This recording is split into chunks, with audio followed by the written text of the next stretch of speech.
Hello coders, welcome to my video. So you have seen in the last videos of IPC that we discuss about normal pipes. Okay. So what are the limitations of this normal pipe? So we are going ahead with a name pipe. Okay. So like you see here, a normal pipe can be used only between parent and child or sibling processes. Second limitation of using pipes is data flow in one direction only. If we want bi-direction communication, then we need two pipes. Pipe exists only as long as the process are running. Okay. Pipes have the kernel buffer of 64 KB. Okay. And that two don't have any, physical uh, file system or a file that represents this data. Okay. So it's all in memory in the kernel, not in the file. Okay. So these limitations of the normal pipe make us to think like, okay, we need some communication pattern in which we have one file through which we can communicate. So we have a new system like, first in first out FIFO, that is called mkfifo. That API we will be using in the named pipe to avoid these limitations of pipe. Okay. So the different processes can communicate through each other using this name pipe, which is not there in case of pipes. In pipes, we have related processes. Okay, so let's start. So what I will do, so our context is I'll create two files. Okay, I one is a reader, one is a writer. Okay, and I will run these two files in different terminals and different processes, and we will see how these two processes will communicate. Okay, so for that, the API for making named pipe is mkfifo. Okay, so now we need to give the name of the file which is created as a part of mkfifo. So that will be, I'll normally take a cat start FIFO path, and it will be my FIFO is the name of that file in the file system through which we communicate. Okay. So mkfifo, then we have this file path. So I think we have FIFO, and here I'll do FIFO underscore path. Then I'll give the permissions. For example, I'll give this permission and then we do this. Okay.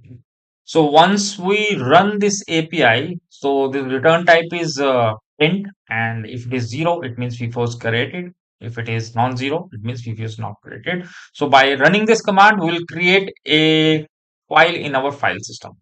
And this is actually the current directory. So we will get this make FIFO in the current directory. So first, what I will do, uh, if this API is not equal to 0, then it should return an error. Okay, I'll print a error. Printf, I think before not created.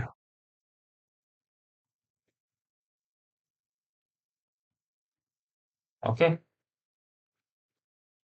and I will exit from here. Better. If it is done, I'll printf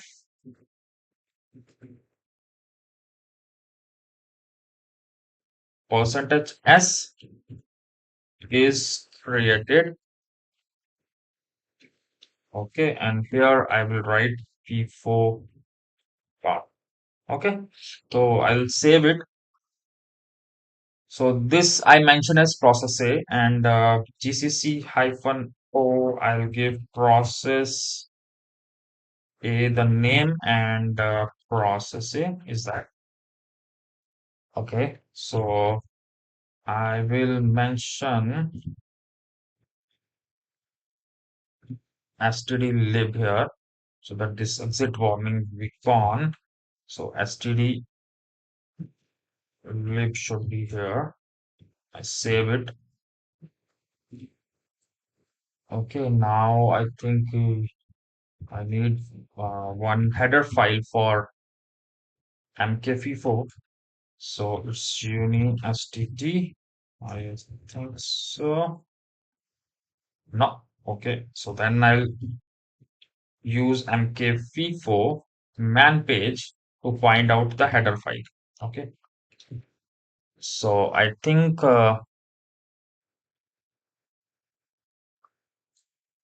these are required.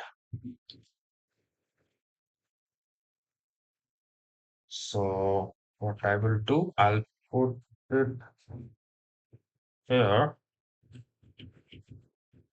I remove this for now. Then okay. Now the warnings are gone. So if we run this process in this directory, then we'll get a FIFO. Okay, so I'll run this process A. Okay, my FIFO is created. Let's see whether it is created or not. Yes, it's been created. Okay, so if I list this thing, so if you see, this is that file of make FIFO, and we have P here. So it's a form of a pipe only for first in first out. So this is a type of a file. Okay, so let's go inside the process again. So once we created this FIFO, so next thing is we'll open it. But we have to open this FIFO first for reading or writing.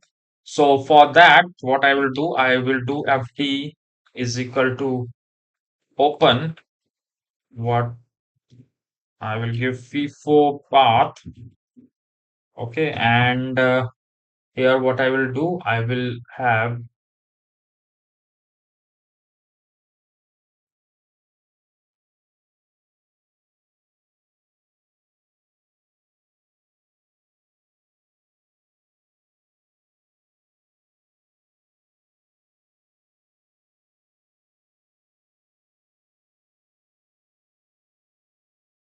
I'll have write only. So the flag for that is O, capital O underscore write only. Okay. Now I'll get the FD. And what I will do next is I'll write on this FD. So what we need FD. So second is the buffer, which we need to write. So what I will do, I will have buffer, and I have a string length of this buffer, sorry, and I will have char buffer is equal to double quotes. I have uh, sending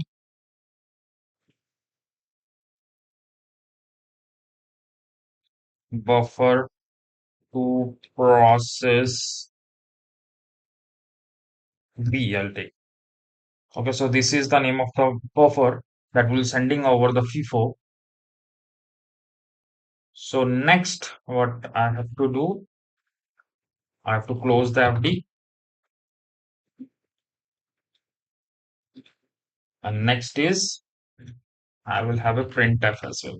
So which will check like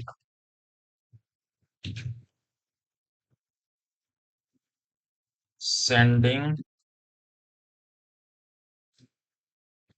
buffer to process B, or we can say send. Okay, So next is fine. Okay. So this is the writer. We are writing on a buffer and buffer into the FD, and this is a blocking call. So the this FIFO will block until something from the another end is ready for reading. So this is a blocking call, remember? Okay, so what I will do, I will save it and I will compile it again. Oh, so for that, what I will do, I will put string.h for string operations, string.h. Okay, let's see. Now, write only, we have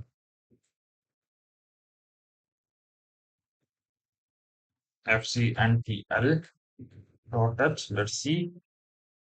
Okay, okay. So next is unisted.h for close.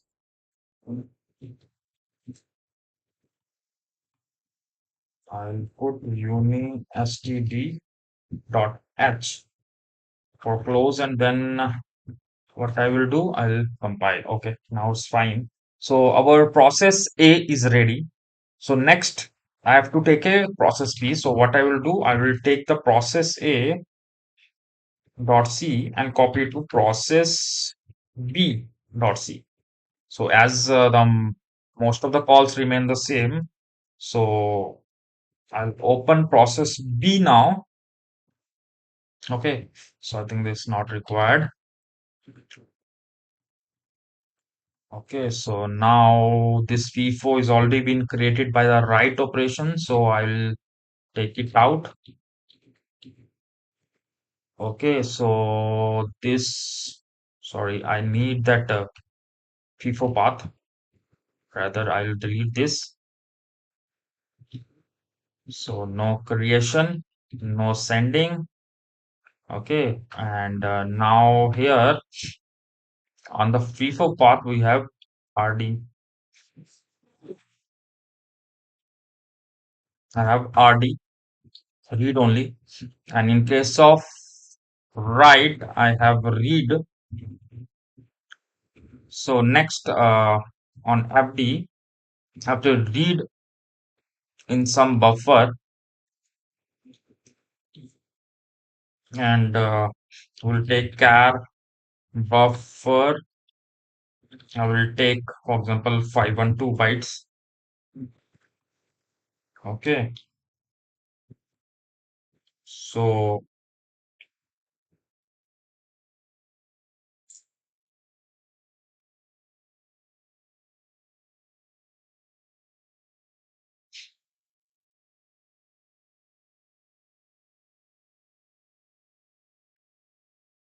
next is this is the buffer, and now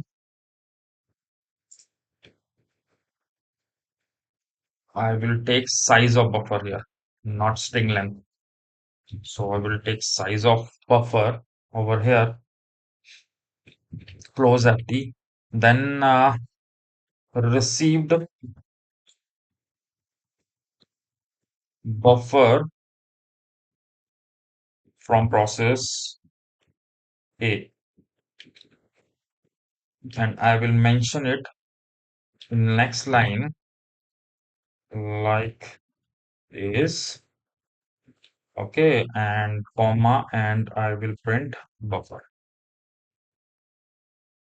Okay, so what I did first, I have to run the process A. Process A will create this FIFO, and now I will read that FIFO, and whatever there is a blocking call, it will take effect. Okay, so I will close this. Next process is I have to compile both these files. Okay, so I will remove this process A and I will compile it again. Now the process A is created. Now process B is here. and I'll take B here. Okay, so now I have everything. I have this FIFO, I have process A and process B.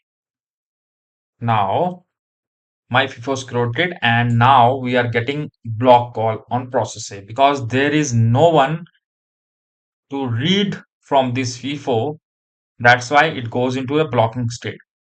So once we read from the other end in process B, this will be freed. Okay, let's see. So I will take a different terminal now. Okay, and now same terminal, I will run process B now. Okay, so whatever is sent from process A will be there in the process B.